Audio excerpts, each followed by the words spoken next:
अस्सलामुअलैकुम दोस्तों, बहुत बहुत स्वागत है, इस्तकबाल है आपका अबरीन अकेडमी में।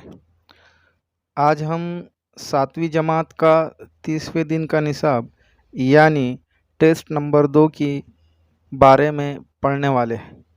तो आइए दोस्तों शुरू करते हैं। सवाल नंबर 1 है, 4 से तकसीम पजीर 3 हिंसी कोई 3 एदाद लिखिए। तो 4 से तकसीम होने वाले आपको कोई 3 हिंसी अदद जो है तो लिखना है। मिसाल के तौर पर 112 है।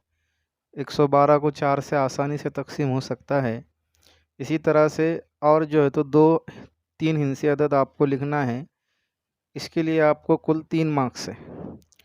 फिर उसके बाद सवाल नंबर 2 है। इसमें 3 सवालात है और हर सवाल के लिए 2 मार्क है। तो इस तरह से सवाल नंबर 2 जो है तो ये 6 मार्क्स का है। तो सवाल नंबर 2 का पहला सवाल है, 85,212 तफरीक 3,410। तो ये अशरी अदद की तफरीक जो है तो यहाँ पर आपको करना है। 85,212 तफरीक 3,410। इसके लिए 2 मार्क्स है। सवाल नंबर 2 है, 6,17 ज़रब 3,9। अशरी अदद का ज़रब यहाँ पर आपको करना है। तो सबसे पहले इकाई वाले अदद से ज़रब करेंगे, फिर दहाई वाले यानी अशारिया के पहले 9 है तो 9 से ज़रब करना है, फिर उसके बाद 3 से ज़रब करना है। ठीक है। फिर तीसरा सवाल है, 17,5 तकसीम 5। तो 5 से जो है तो 17,5 को तकसीम करना है।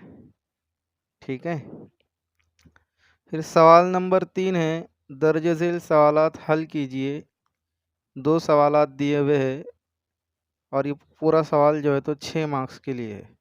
तो सवाल नंबर 3 का पहला सवाल है, विजय के पास 20 किलोग्राम जवार और 50 किलोग्राम गेहूं है। तमाम अनाज थैलों में भरना है।